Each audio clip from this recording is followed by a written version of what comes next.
Okay, well, good morning. It is my pleasure to be here today to share with you our latest activities and developments regarding the California Smarter Balanced Assessments. What's new for the summative assessments? Each year we start planning for enhancements to the Smarter Test Administration even before the previous test window has been completed. We carefully look at what is working and where we might focus our efforts to improve the functionality of the assessments. We have several things to report to you this year. We have added 2 enhancements to the Test Operations Management System, or TOMS. First, your LEA testing window that you have identified for the 2017-18 school year will be clearly displayed on the dashboard. Also, as your test window approaches, you will receive a reminder email 2 weeks before the opening of your window, and as your test window draws near, you will receive another email 2 weeks before it closes. Another new thing is a technology and systems update. We will be piloting a new reporting feature with a test group of identified LEAs. They will test a new capability for paperless score reporting at the LEA level. We are also improving the capability to download the PDF versions of SSRs, or student score reports, for LEAs to print locally rather than receive the printed copies.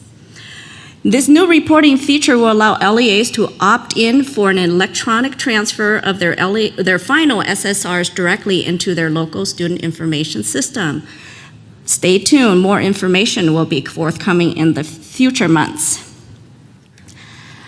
The Smarter Balance Usability, Accessibility, and Accommodations Guidelines, or known as the UAAG, describe the Smarter Balance universal tools, designated supports, and accommodations for the Smarter Balance Assessments, ELA and Math. This resource may also be available for the California Science Test and the Standards-Based Test in Spanish, or STS. The UAAG provides a detailed description and recommendations for use of all the accessibility resources. Another updated document is the Matrix 1, which displays the embedded and non-embedded universal tools, designated supports, and accommodations allowed as part of each assessment in the CASP system. The appropriate use of these tools or resources for CASP is restricted to only those identified in this document. Another document that's very useful is that each year Smarter Balance provides a comparison chart. It highlights the accessibility resource changes from the previous school year to the current one. This document is a quick review of changes and an important way for educators to keep current on the available student resources. Review of this document is also a good time to remind your staff of the importance of providing year-round access to these types of resources that students will use eventually on the summative assessment. We wanted to provide you with an update on what's new in these student accessibility and resource tools. For new universal tools, we have an embedded line reader. An embedded line reader is something that the student uses an on-screen universal tool to assist in reading by raising and lowering the tool for each line of text on the screen. Also available is an embedded thesaurus. This resource is available for the full write portion of the ELA performance tasks. The full write is the second part of the performance task. And the thesaurus also contains synonyms of terms a student can use while interacting with the text included in the assessment. The use of this tool may mean that the student would need additional time or overall time to complete the assessment. In terms of the designated supports, what's new is that there is an embedded mouse pointer. I like this one. This embedded support allows the mouse pointer to be set to a larger size and a different color. A test administrator sets the size and color of the mouse pointer before testing begins. And another designated support, I know that we had a need for this even last year, is the non-embedded amplification. The student adjusts the volume control beyond the computer's built-in settings using headphones or other non-embedded devices.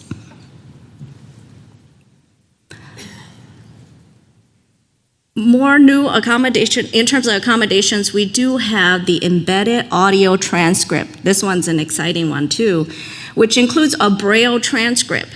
Content is accessed through listening during the course of the assessment with the option of closed captioning in Braille or on screen as a single text presentation rather than one line at a time as it does in closed captioning. Also, another accommodation are embedded codes. The expanded codes have been added for Braille, paper, and pencil tests, and more details are available in the UAAG. One more new accommodation is word prediction, which is a non-embedded accommodation where students use separate software in conjunction with permissive mode activated in the secure browser.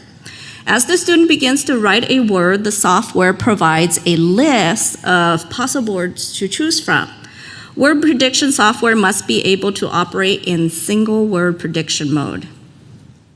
Many exciting new features for our students. Another resource for ease of reference, we have updated our graphic document of student accessibility resources for the coming year. This one is for ELA. It displays the embedded and non-embedded universal tools, designated supports, and accommodations allowed for the ELA assessment for 2018.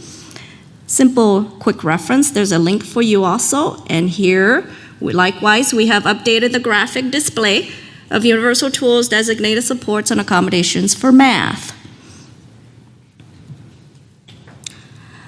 Michelle mentioned a lot of new projects and trainings we are doing. One new project that she had mentioned earlier is the illustration glossaries. Based on the results of an earlier study, Smarter Balance has developed illustration glossaries. And Smarter Balance is now working with CDE to conduct a pilot study to gather feedback from educators and students about this new accessibility resource. The pilot will be conducted in October and November, where participating grade 8 students will test these illustration glossaries through an administration of the interim comprehensive assessment. The target population of this study includes English learners and students who are deaf or hard of hearing.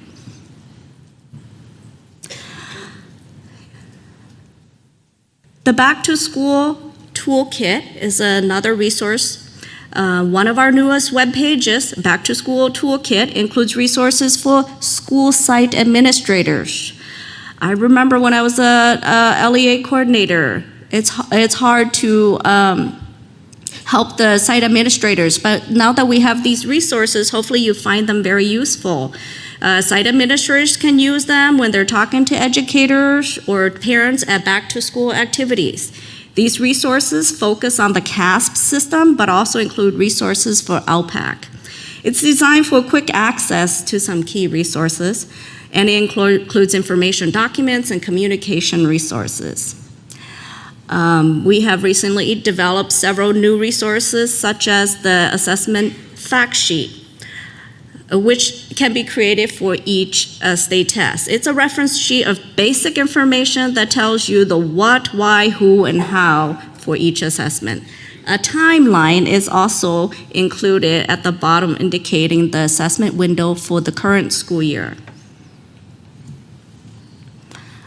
Parent Guide to Understanding, another new resource, which is designed to answer key questions and provide parents and guardians information about the assessments in an audience-appropriate format and language. As of last week, all parent guides are available in English and have been translated into 7 other languages. All guides are available at the URL provided. New training opportunities for LEA CAFS coordinators. Again, Michelle mentioned this earlier, we are very excited about these new training opportunities because you've been asking for them. As you notice, we focus a lot of these meetings on what's new and what's coming up, and many of you are seasoned coordinators or administrators in these tests. These trainings are already, again, Michelle mentioned that they're filled to capacity. We have long wait lists already established. In October, we will hold these 3 one-day workshops to introduce new CASP coordinators to their roles and responsibilities. I wish we had these years ago, right, when I was a new coordinator. But hopefully this will really help facilitate and help bring in our coordinators to new resources like the CASP coordinator checklist. Again, will guide those coordinators through the various activities throughout the school year that they will have to go through and prepare for the spring administration. And in closing, should you have any questions, here is our contact information. I'd be happy to hear from you. Thank you.